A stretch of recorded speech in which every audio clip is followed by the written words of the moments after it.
दिल्ली विधानसभा एक ऐसी ऐतिहासिक इमारत जो न सिर्फ राजधानी की राजनीति का केंद्र है बल्कि भारत की आजादी के आंदोलन की गवाही भी देती आई है। लेकिन इन दिनों ये इमारत इतिहास से जुड़ी एक और दावेदारी को लेकर चर्चा में है। एक ऐसा दावा जिससे विवादों की चिंगारी फिर सुलग गई है। आम आदमी पार्टी और बीजेपी दिल्ली विधानसभा में स्थित फांसी घर को लेकर आमने सामने हैं। आपका दावा है कि दिल्ली विधानसभा परिसर में मौजूद फांसी घर ऐतिहासिक है, जहां ब्रिटिश हुकूमत ने स्वतंत्रता सेनानियों को फांसी पर लटकाया था। वहीं बीजेपी की रेखा सरकार का कहना है कि आप झूठ फैला रही है। बीजेपी का कहना है कि विधानसभा में फांसी घर नहीं बल्कि एक टिफिन घर है। अब आपके मन में भी सवाल आ रहा होगा कि आखिर ये फांसी घर है क्या और इसे लेकर क्यों सियासत हो रही है। बातों का ना घुमाते हुए आइए आपको पूरा मामला बताते हैं। दरअसल दिल्ली विधानसभा में फांसी घर को लेकर बेहद बवाल देखने को मिल रहा है। आम आदमी पार्टी और बीजेपी इसे लेकर आमने सामने हैं। बता दें कि विधानसभा में स्थित फांसी घर का आम आदमी पार्टी ने पहले खूब प्रचार किया था और कुछ समय पहले ही उसका रिनोवेशन भी करवाया गया है। ऐसे में बीजेपी सरकार आपके दावे की धज्जियां उड़ा रही है। ऐसे में दिल्ली के शिक्षा मंत्री आशीष सूद ने आप पर जमकर निशाना साधा। उन्होंने बताया कि ये बेहद दुखी करने वाला मामला है। आम आदमी पार्टी शहीदों के नाम और उनकी विरासत को खुद से जोड़ने की कोशिश करती है। ये बहुत दुखी करने वाला मामला है, बहुत ही हतप्रभ करने वाला है।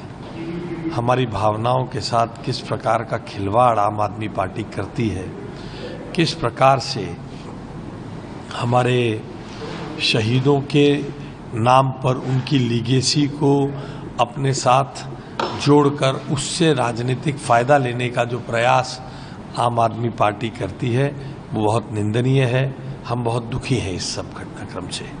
कैसे देखते हैं हम लगातार घोटाले पे घोटाला बाहर आ रहा है, शीश महल भी आया, फिर अब विधानसभा के अंदर भी जो पहले पार्लियामेंट होती है, फांसी घर में भी घोटाला, भावनाओं की भी चोरी। मेरे पास शब्द नहीं है अपना दुख व्यक्त करने के लिए।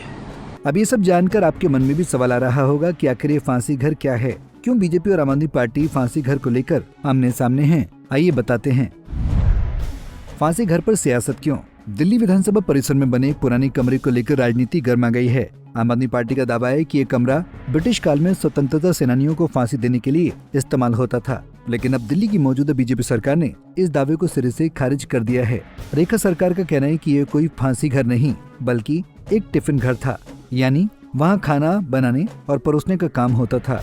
जिन सीढ़ियों को लेकर कहा जा रहा था कि वहाँ से फांसी पर चढ़ाया जाता था, दरअसल उनका इस्तेमाल ऊपर के कमरों में बर्तन ले जाने के लिए किया जाता था। जानकारी के मुताबिक कई इतिहासकार भी आम आदमी पार्टी के दावे से सहमत नहीं हैं। एक इतिहासकार स्वप्ना लिडिल का कहना है कि वहाँ कभी फांसी देने जैसी कोई व्यवस्था थी, इसकी संभावना बेहद कम है। इसी कड़ी में दिल्ली की सीएम रेखा गुप्ता ने भी फांसी घर मामले में आपको जमकर खरी सुनाई। उन्होंने कहा कि असली जेल तो मौलाना आजाद मेडिकल कॉलेज के पास थी, जहां स्वतंत्रता सेनानियों को फांसी दी जाती थी।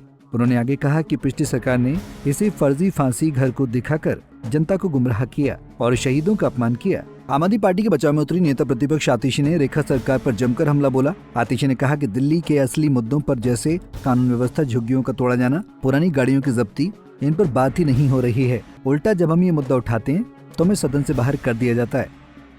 इसी कड़ी में आप विधायक संजीव झा ने बताया कि विधानसभा में एक गंदा खेल खेला जा रहा है। इन सभी मुद्दों पर सावधानी से बातचीत होनी चाहिए थी, लेकिन सदन में इस पर हंसी मजाक के साथ चर्चा हुई। देखने में ऐसा लग रहा था कि अंग्रेजों का महिमामंडन किया जा रहा है।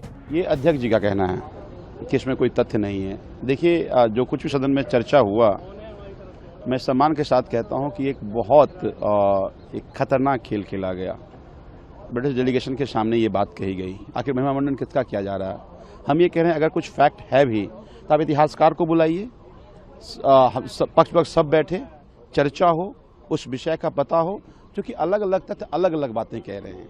तो जो अध्यक्ष कह रहे हैं वो कोई इतिहासकार तो नहीं है ना, तो उनकी वो कह रहे हैं हम कंफर्म कर लें तो कंफर्म हो जाएगा। हमें लगता है कि इस सब मुद्दों पर बहुत सावधानी से बात करनी चाहिए थी, लेकिन जिस तरह से हंसी खेल में चर्चा कराया गया, ऐसा लग रहा था कि अंग्रेजों का महिमा मंडन कर रहे हैं आप। वैसे भी इन लोगों जिस सोच से आते हैं उन पे पहले भी आरोप लगते रहे हैं कि वो अंग्रेजों की मुखबिरी करने वाले लोग हैं, आज अंग्रेजों की महिमा मंडन कर रहे हैं। तो मुझे लगता है अगर सारे तथ्य अगर जांच लें उसके बाद अगर कोई बात करते, मुझे लगता है ठीक है। ये आनंद फानंद में चर्चा कराकर चीफ पॉपुलरिटी लेने का जो काम आज सदन ने किया है, ये निंदनीय है। बहरहाल अगर देखा जाए तो दिल्ली में जब से बीजेपी की सरकार बनी है तभी से दिल्ली में खूब राजनीति देखने को मिल रही है। कभी महंगे फोन तो कभी रेखा गुप्ता का माया महल। दिल्ली विधानसभा इन दिनों जंग का अखाड़ा बना हुआ है। ऐसे में अब फांसी घर को लेकर जमकर सियासत हो रही है। अब ये फांसी घर का मुद्दा आगे क्या रंग लाता है, ये देखना बेहद दिलचस्प होगा। Bureau report, Punjab Kesari TV. हमसे जुड़े रहने के लिए हमारे YouTube चैनल को सब्सक्राइब करें और नई वीडियो की नोटिफिकेशन के लिए बेल आइकॉन को दबाएं।